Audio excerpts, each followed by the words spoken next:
This is our stepless Oetiker clamp, size 15.7, SKU number OET157. So stepless Oetiker clamps work really well because they put an even pressure all the way around whatever you're trying to clamp. They work really well on tubing. And so the size that you buy is dictated by the OD, the outer diameter of the tubing that you're using. And so when you put it on, there's a little ear at the top, and the idea is to crush that ear. And when you crush that ear, it pulls the clamp all the way around the tubing and creates a nice tight seal. Now there's a couple different ways that you can do that. One is by just some manual pliers, or they make these specific ratcheting style pliers that will pinch that ear really well in a nice even way.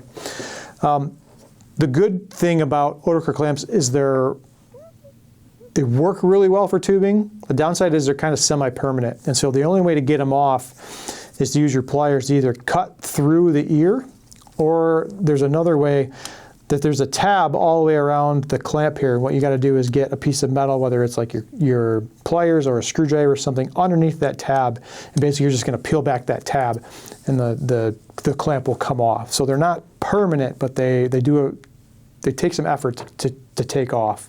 If you're looking for something that has a bunch of different sizes, that way you're not trying to figure out like which size goes with what tubing. We do have field kits available that have got pliers and they've got different size, some of the most common size Oetiker clamps that are used in the beverage industry.